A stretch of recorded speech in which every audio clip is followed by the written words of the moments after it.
is Kris Jenner. Kris Jenner. Kris Jenner. Kris Jenner is the matriarch of one of the most polarizing families in America. Did you trademark the term momager? I did.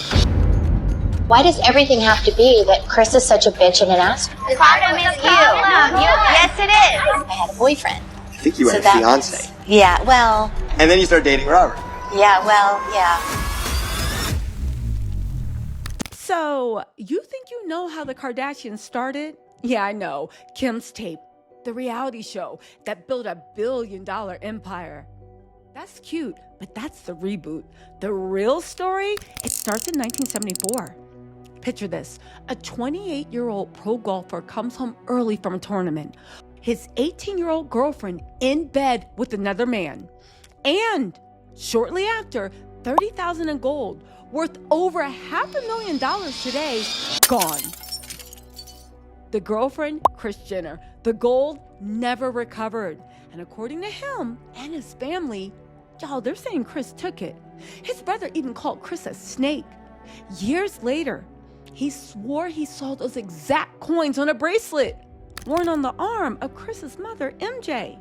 Now, listen, Kris was never charged. She never faced consequences. But somehow, this broke teenager who just got kicked out had everything she needed to land a Beverly Hills attorney named Robert Kardashian, marry into money, and build an empire?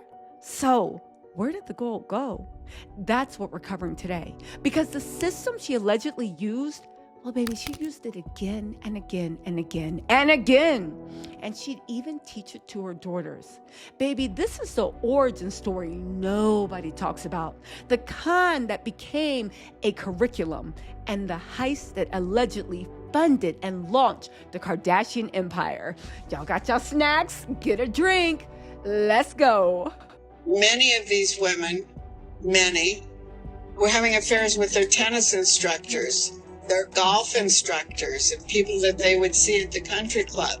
It wasn't with their husband's colleague or with their doctor or somebody like that.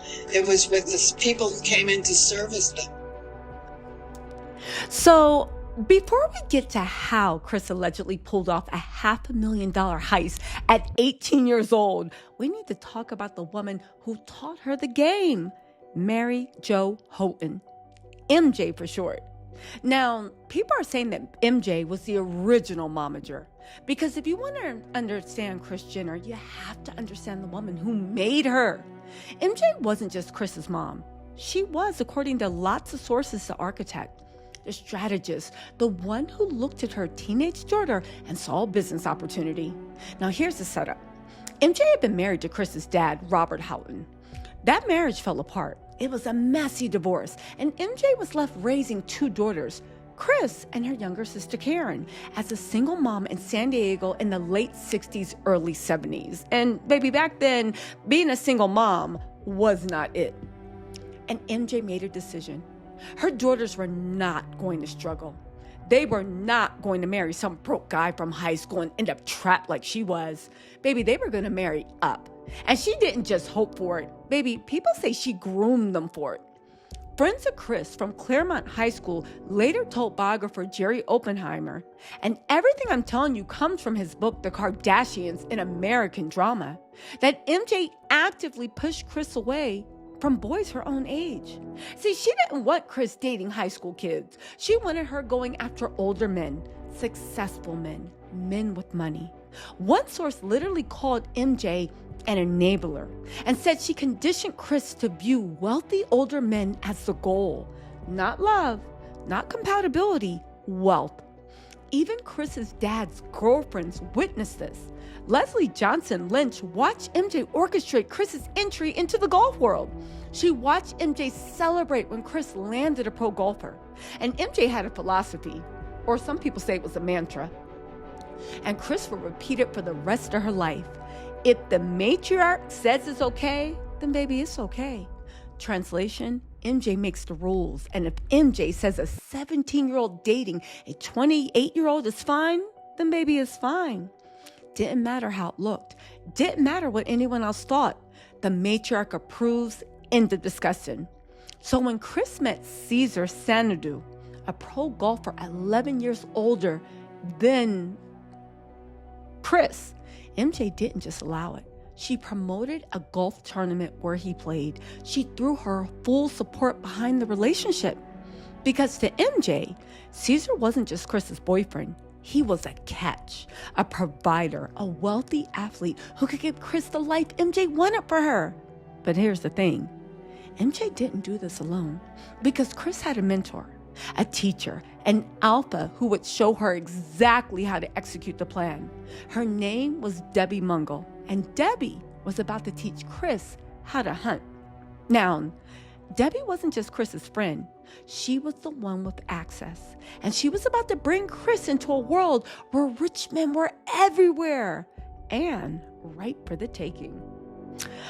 Ah, yes, Debbie Mungle. If MJ was the architect of the plan, people say Debbie was the one who showed Kris how to actually run it. And Debbie was everything Kris wasn't.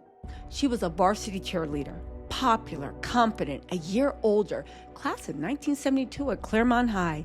Kris tried out for cheerleading, and she failed. So she actually tried out multiple times. So right from the jump, there's a power dynamic. Debbie's the cool girl. Kris is trying. But here's what made Debbie valuable. Her mom, Beverly Mungle, was the secretary and business manager for the pro golfer Phil Rogers, which meant Debbie had a backstage pass to the entire PGA Tour world. Country clubs, tournaments, sponsors, wealthy men in polo shirts talking about their portfolios. And Debbie had a system. According to Kris's dad's girlfriend, who literally watched this unfold, Debbie and Kris had a code phrase. When they wanted to get dressed up and go hunt for rich men at golf events, they'd look at each other and say, "Let's go be social." That's it. That was the code. Translation, put on your best outfit, show up at the country club, find a man with money. And it worked. Because Kris later admitted in her own memoir, in her own words, that she and Debbie were little con artists. Not my opinion. Those are Kris's words. They were scheming. They were running plays, and Debbie was the quarterback. Now, here's the story that tells you everything about how Debbie operated. It's called the prom incident. See, Kris had a friend named Joan, and Joan had a boyfriend she wanted to take to the prom. It was a sweet high school romance, right? Except Debbie decided she wanted to go with him. Not because she liked him, not because they had chemistry, just because she could. And guess what happened? Debbie took him. She stole her friend's prom date just to flex, just to prove that when Debbie wanted something, Debbie got it. And Kris was watching. Baby Kris was taking notes, learning that nice girls finish last and ruthless girls get the corsage. So when Debbie's mom offered to send them to Hawaii in 1973, to the Hawaiian Open, a PGA Tour event, Kris knew exactly what they were doing. This wasn't a vacation, baby. I believe that was a mission. And that's where Kris met him. Caesar Xanadu, 28 years old, a pro golfer, wealthy sponsors, and Kris was 17, fresh out of high school, trained by MJ and Debbie. She was about to run the biggest con of her young life. She just needed him to believe one little lie. So, Hawaii in 1973. Kris Houghton, she wasn't Jenner yet, and she wasn't Kardashian yet. Kris is fresh out of high school. She's 17 years old, and she's at the professional golf tournament with VIP access, courtesy of Debbie's mom. She's not in the nosebleeds with the regular people eating overpriced hot dogs. She is in the circles, honey. She's meeting players, meeting sponsors, rubbing elbows with men who have boats. This is what people say MJ groomed her for. This is what people say Debbie trained her for. And that's when she saw him, Caesar Xanadu. 28 years old, pro golfer, handsome, sponsored by wealthy backers who throw yacht parties. And baby, he noticed her. Now here's the problem. Caesar was 28. Kris was 17. Even in the 70s, that was yikes. So Kris did what any ambitious teenager with a plan would do. Well, people say she lied. According to Caesar, who later told his daughter Amber about this, Kris told him she was 21, maybe 22. Not 18, not 19, a full-grown adult woman. I guess she wanted to get those 2-for-1 margaritas. Anyway, she was trying to give, according to Caesar, she was giving legal. She was giving mature. Definitely not someone who just walked at high school graduation 3 months ago. And why did she lie? Well, according to Caesar says that Kris wanted to appear mature enough for him. Which, girl, if you have to lie about your age to seem mature enough for a man, that man is too old for you. But Kris wasn't thinking about red flags. According to Caesar, she was thinking about access. And you know what? It worked. Caesar says he fell for it. Hook, line, and sinker. Now, I'm kind of side-eyeing Caesar because, Kris just graduated from high school. So, were you talking about world events? I'm sure it was limited to high school geography. But then again, maybe they ain't do much verbal talking. Anyway, right? So just like that, Kris Jenner, the girl who couldn't make the cheerleading squad, the girl learning cons from Debbie Mungle, the girl whose mother told her to marry rich, landed a pro golfer. And MJ was thrilled. She and Kris's stepfather, Harry, literally promoted a golf tournament where Caesar played. They were all in on this relationship. Their teenage daughter was dating a 28-year-old man with sponsors in a condo. In MJ's world, people said that's not a red flag. That was a win. Because remember the mantra, if the matriarchy says it's okay, then baby, it's okay. Now here's the detail that makes this extra messy. Caesar had a daughter, Amber, who was born in August 1970, which means when Kris met Caesar in 1973, Amber was 3 years old and Kris was 17. So Kris, who wasn't old enough to legally drink, who was still a teenager herself, who still needed her mama's signature to get her passport, was about to play stepmom to a toddler. She was only 14 years older than the child. Let that math sit with you for a second. Anyway, right? Here's the thing. Despite everything that happened later, the cheating, the alleged gold theft, the explosive breakup, Amber later said Kris was always sweet to her, that Kris would lay with her at bedtime and help her fall asleep. Because many people said Kris knew how to play the role. The sweet girlfriend, the potential stepmom, mature women who definitely didn't lie about their age. But she wasn't there for Caesar. People say that she was there for the life. And what that life, maybe, what that life was? Listen, Caesar didn't just have money. He had sponsors, wealthy backers. And one of them, a man named George Straza, had literal gold ducats built into the walls of his house. And baby, he threw yacht parties. And Kris was taking notes. Okay, so Kris is dating Caesar. And baby, she is living the life, traveling with him to tournaments in Europe, the Far East, Latin America, living like a wag before that was even a term. But here's the thing. Caesar is on tour a lot, and he's gone for weeks at a time. And Kris and Debbie, well, they're young. Baby, they're bored, and they want to partay. So they come up with a plan, a beautiful, audacious, absolutely shameless plan. They convinced Caesar that he needed house sitters. Specifically, they told him they would live in his Point Loma condo rent-free to watch his plants while he was on the road. I'm sorry, watch his plants, sir? The man is a professional athlete. He can afford a gardener. He can afford to let the plants die and buy new ones. But Caesar, bless his heart, maybe he fell for it. And just like that, Kris and Debbie moved into his condo rent-free with full access. And the second Caesar left for tour, baby, the party started. Kris later admitted in her own memoir, and I love that she admits this, that she and Debbie were throwing ragers while Caesar was gone, living it up, drinking his alcohol, using his place like it was a free Airbnb with no checkout time. The audacity is stunning. But it wasn't just a condo. It was the life Caesar gave her access to. See, Caesar, again, remember I told you he had sponsors, wealthy backers, and one of them was a man named George Stranza. And George Stanzer, remember I told you how he had gold donuts built into the walls of his house? Not paintings, not marble, gold ducats in the walls. Like he's a dragon hoarding treasure in human form. And Stranger threw yacht parties. Actual yacht parties. The kind where you're drinking champagne on the boat the size of a small village.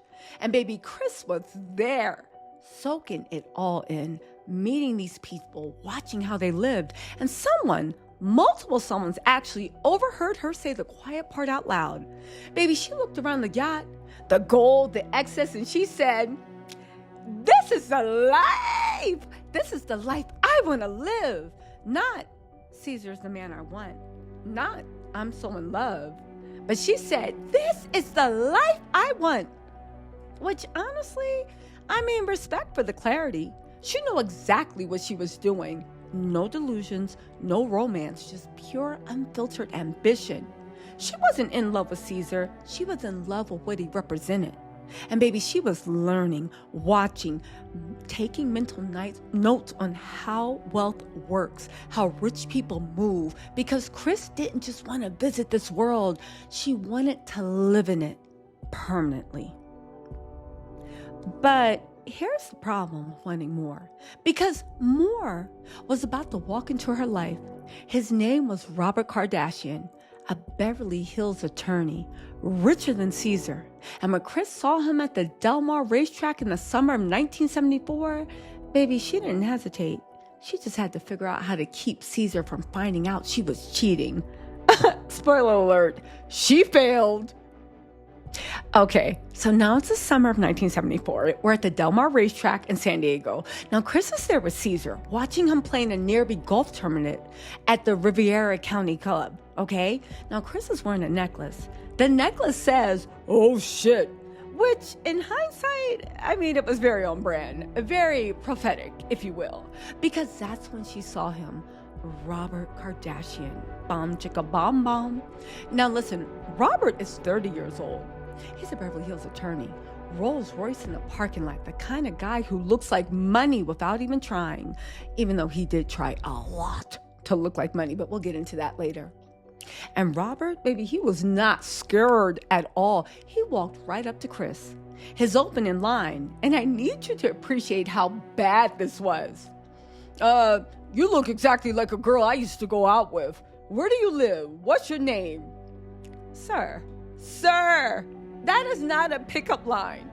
That's what a man says when he's workshopping material and doesn't have a second draft.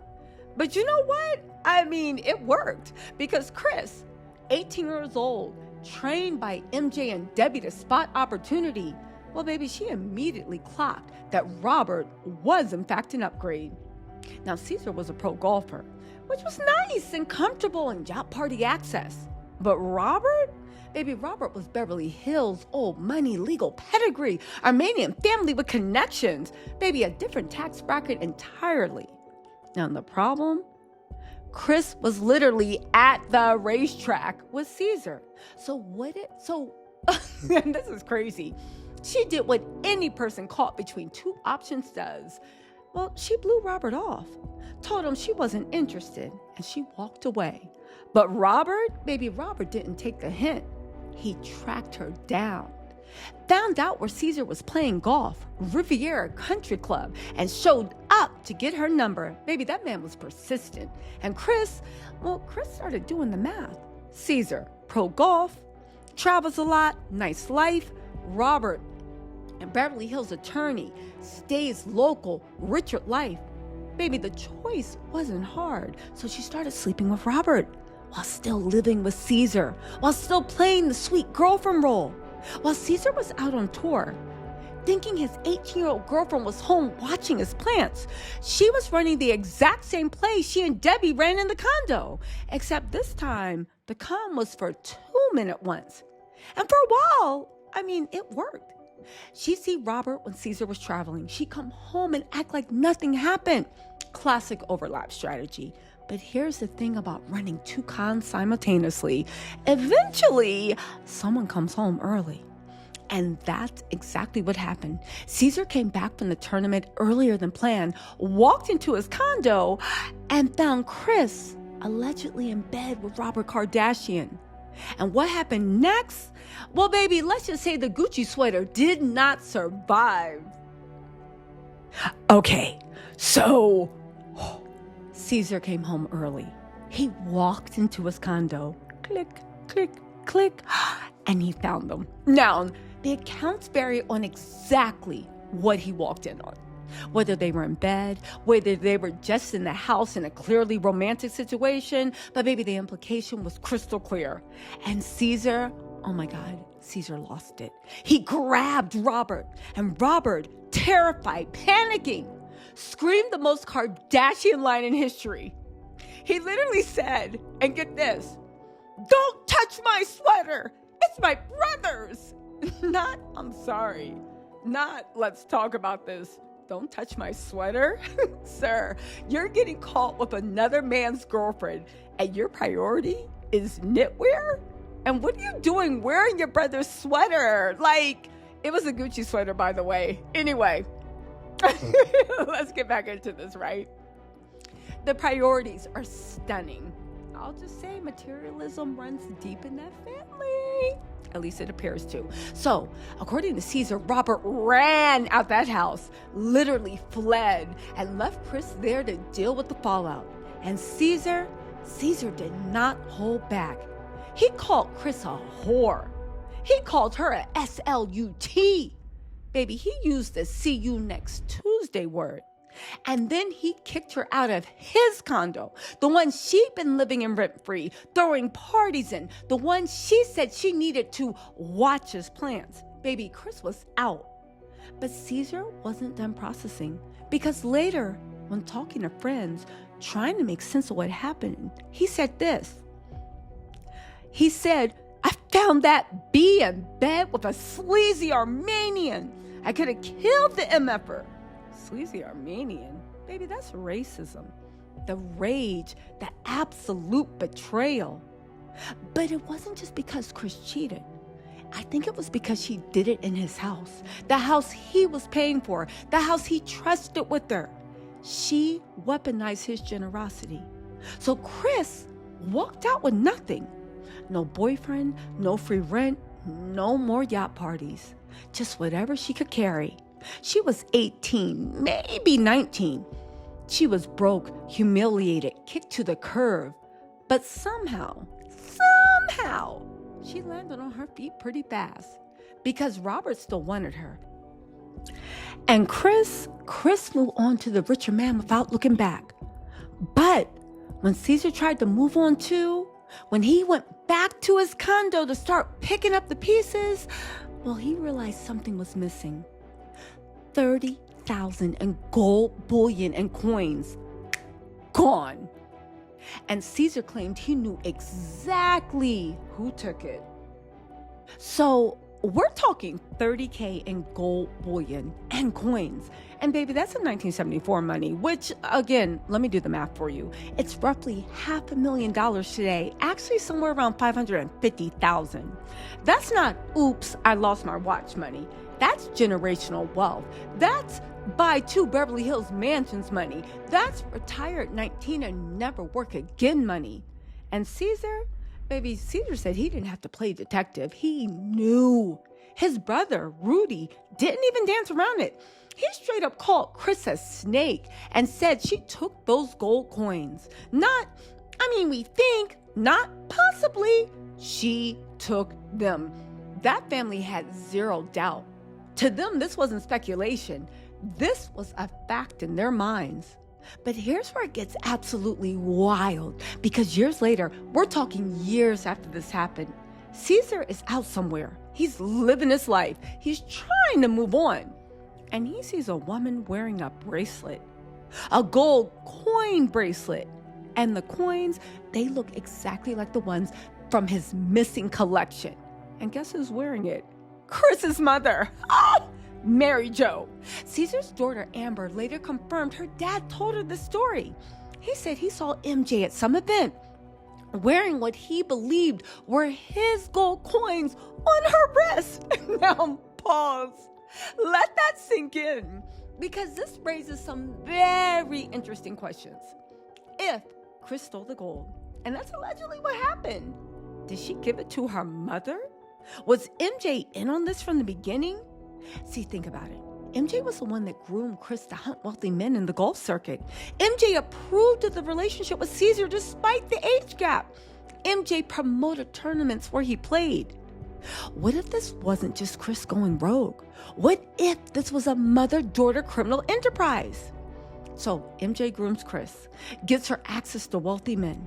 Kris lands the golfer, lives in his condo, and when the relationship implodes, Kris walks away with over $500,000 in gold in today's value and gives MJ her cut. I mean, maybe. The bracelet wasn't just jewelry. Maybe it was a commission. Now, did Caesar confront MJ? Did he call the cops? Did he demand the bracelet back? No, which is sus. Because, but then again, think about it.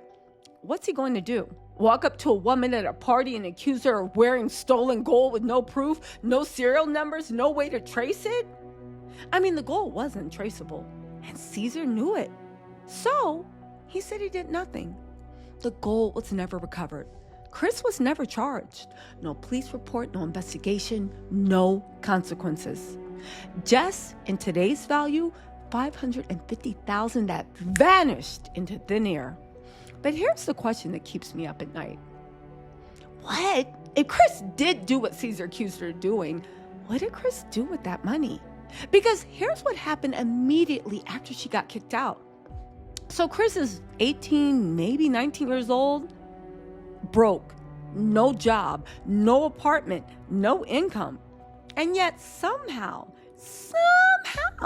she had everything she needed to keep running in wealthy circles. She's dating Robert Kardashian openly now. She's going to nice restaurants. She's maintaining the wardrobe. Baby, she is looking the part. And if you're a broke teenager who just got kicked out, how do you afford that lifestyle? Unless, maybe you have $500,000 stashed somewhere. And here's the theory I keep coming back to. Kris used that gold the exact same way she would later use her daughters to buy access. See, think about it. MJ put Kris on the golf circuit in the 70s. Many people say because that's where the money was. Country clubs, tournaments, wealthy sponsors. And 30 years later, people say Kris put Kim, Khloe, Kourtney in the rap and NBA circuits for the exact same reason. Remember, Kim dated Ray J, music royalty, Brandy's brother. And remember, according to Ray J's mom, Kim also stole money from her, about $800,000. Baby, let the circle not be broken. And then Kim dated Kanye West, Khloe dated French Montana, married Lamar Odom, then Tristan Thompson, all NBA money. All right? Kourtney, Scott Disick, old New York money, real estate empire, trust fund kid. Same strategy, different decade, different industry. Again, some can say it's not about love. It's about proximity to wealth. And the alleged gold theft, that was the seed capital that let Kris stay in those circles while she hunted for the next target. It does track. The gold funded the wardrobe. The wardrobe got her into the rooms. The rooms got her access to Robert Kardashian. And if this is all true, the heist funded the Kardashian empire. But as with life, the best laid plans go to waste because Kris couldn't coast on Robert forever. Because just when she thought she'd won, just when she thought she'd locked down the Beverly Hills attorney, Robert dropped a bomb. He said he was leaving Kris for Priscilla Presley. Yes, Elvis's Priscilla Presley. Elvis's ex-wife. And Kris had to get very strategic about what came next. So, Priscilla Presley, right? Elvis's ex-wife, Hollywood royalty, the kind of woman who walks into a room and everyone knows exactly who she is. And you guys, Robert Kardashian is obsessed. He met her, he pursued her, and baby, he was proud. Because dating Priscilla wasn't just about love. It was about status. Robert was a Beverly Hills attorney from an old Armenian family, successful, well-connected, but Priscilla was famous. She was the link to Elvis. She had a cachet Robert could never buy. And Kris got dumped. Just like that. She thought she won. She left Caesar. Well, actually, Caesar kicked her out. She landed Robert. She secured the upgrade. And then Robert traded her in for someone who he felt was way better. Baby, the humiliation must have been crushing. Because Kris wasn't just losing a boyfriend, baby. She was losing access. She was losing the Beverly Hills lifestyle, losing the trajectory she'd been building since Hawaii. So, what did she do? Kris became a flight attendant. Now, the Kardashians want you to believe, this cute little origin story, that Kris was just a hardworking girl serving drinks on a plane, and she happened to meet Robert again, and they fell back in love. I mean, that's sweet. Or so you would think. Except, that's not what happened at all. Because here's the thing. If Kris allegedly had $30,000 in gold bullion, which is about $550,000 today, why would she take a job as a flight attendant? The pay wasn't great. The hours were brutal. It's not exactly a glamorous career path. Unless the job wasn't about the paycheck. It was about access. I mean, think about it. Who sits in first class on international flights? Business executives, celebrities, athletes, wealthy travelers. Not your average tourists flying coach to Orlando. MJ put Kris on the golf circuit because that's where the rich men congregated. And when the golf circuit dried up, Kris pivoted to the friendly skies. I think it's the same strategy, just different altitude. I mean, listen, Kris is young. She's pretty. She's serving champagne at 30,000 feet to men who have money and power. And she's waiting. Some people say she's waiting for Robert to realize that Priscilla isn't going to give him what he wants. Because here's what Kris knew. Or many people say at least she hoped. Robert wanted a family. He wanted kids. He wanted a traditional Armenian wife who would give him children and build a life with him. And Priscilla just had one condition to be in with Robert. She literally told Robert, I won't marry anyone until Elvis dies. Elvis Presley, the king, was still alive, still Priscilla's ex-husband. And Priscilla wasn't moving on until he was gone. Now, Robert could date her. He could be seen with her. He could enjoy the status, but marriage, kids, a future? Not until Elvis was gone. And Robert couldn't wait. He wanted a family now. Not in 5 years. Not whenever Elvis decided to overdo it on stuff. He wanted it now. So he had a choice to wait for Priscilla and risk never having kids, or go back to the girl who was available, who was willing, and baby, who was ready. And Kris, working as a flight attendant, playing the long game, waiting for this exact moment, was right there. Baby, she didn't beg. She didn't chase. She just existed in his orbit, reminding him that she was an option. And guess what? It worked, because y'all all know Robert came back. In 1978, they actually got married. Kris got the ring, the mansion, the Kardashian name, everything she'd been working towards since she was 17 years old. But she knew the truth, and Robert knew it too. She wasn't his first choice. She was his available choice. And that wound, it would fester for 11 years. Okay, so it's 1978, and Kris and Robert get married. It is huge. It's a traditional Armenian wedding. And listen, Robert's family approved. Not enthusiastically, but she wasn't Priscilla, and she was willing to give him what he wanted. Kids, a family, a life. And Kris got everything she had been working towards since she was 17 years old. She got the Beverly Hills mansion, the Kardashian name, the lifestyle she told herself she wanted when she was standing on George Straza's yacht saying, "This is the life." Baby, she made it. Except she knew she wasn't his first choice. She knew Robert really wanted Priscilla. that he would have married Priscilla if Elvis had died sooner, that he settled for Kris because Kris was there. She was available, and she was ready to have his babies. And Robert, he knew she knew. That dynamic, that unspoken truth between them, baby, that was the foundation their marriage was built on. She was the backup plan who became the wife. And for a while, she played that role perfectly. Because Robert had a vision, a fantasy, an obsession, if you will. He was obsessed with the movie The Stepford Wives. You know the one, the horror film about women being turned into obedient, programmable robots who exist only to serve their husbands. And Robert looked at that movie and thought, yes, that's what I want. He didn't want a partner. He wanted a project. He wanted to take Kris, this girl from San Diego who had lied about her age, allegedly stolen gold, run cons with Debbie Mungle, and he wanted to mold her into the perfect Armenian housewife. So he gave her self-help cassette tapes. Not a suggestion, as a requirement. He made Kris listen to them. Self-improvement tapes. Tapes on how to be sharper, more sophisticated, more his. And then, this is the part that makes my skin crawl. He would test her. He'd quiz her on the content to make sure she was actually listening, actually learning, actually being programmed. Like she was a student, he was grading her on how well she could become the woman he wanted. And you know what? Low key, I guess she got a crash course in how to make friends and build an empire because, baby, it worked.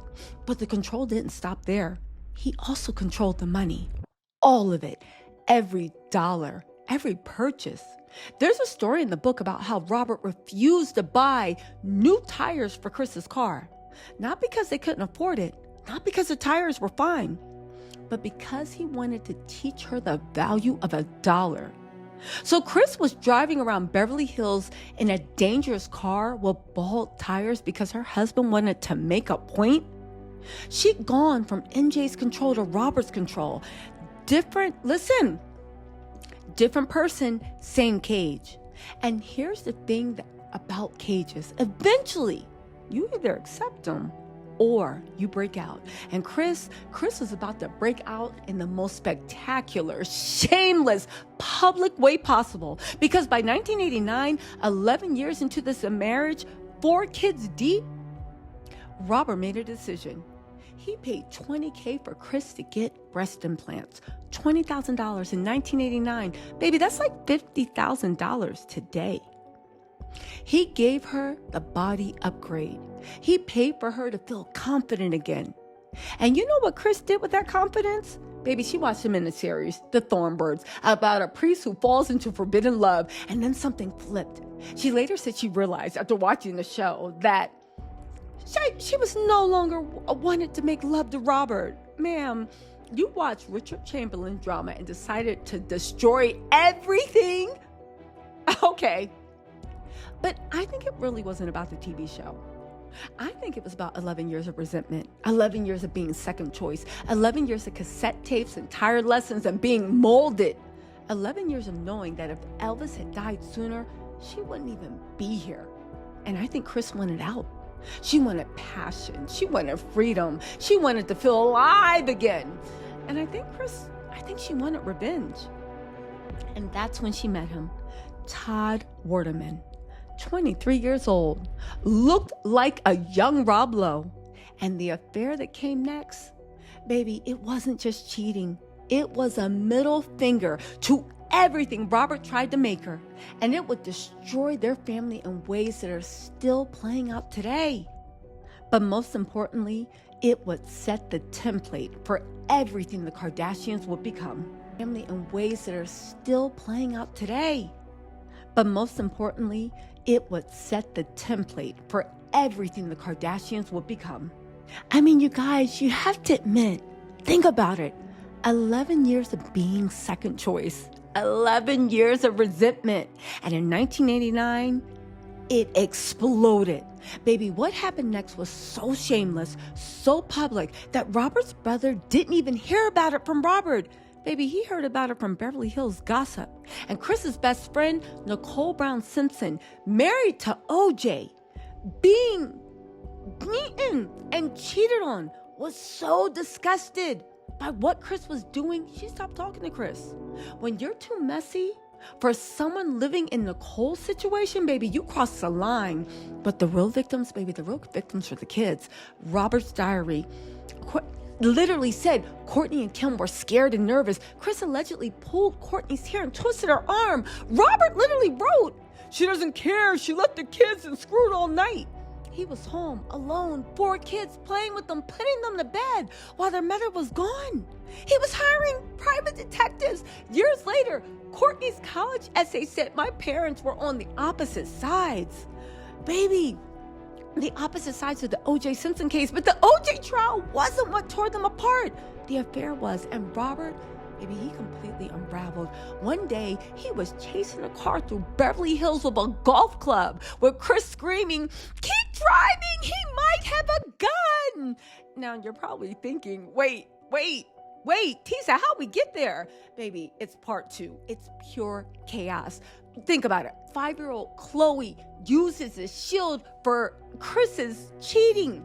Todd in the marital bed. Robert caught them 7 times. Baby, him and OJ tried to check that man over the phone. Yo, the man who would later allegedly end Nicole Brown's life, was giving relationship advice to Kris, and he was the same one. Baby, it was irony. But get this, Kris caught her boy toy cheating on her. And then Bruce shows up, and she's still with Todd. And then Todd, drunk on a lawn, literally screaming, "Are you effing Bruce Jenner?" You guys, it's pure chaos. And those kids, baby, they were taking notes. And according to Rob, they were traumatized. Baby, they were learning you can blow up a family and still win. Okay, so listen, part 2, the affair, the trauma, the public humiliation, the confrontations, baby, the spectacles. And also how Kris turned wreckage into empire. If you thought part 1 was messy, part 2 is where the wheels come off and the car actually catches fire. Anyway, I'll see you there.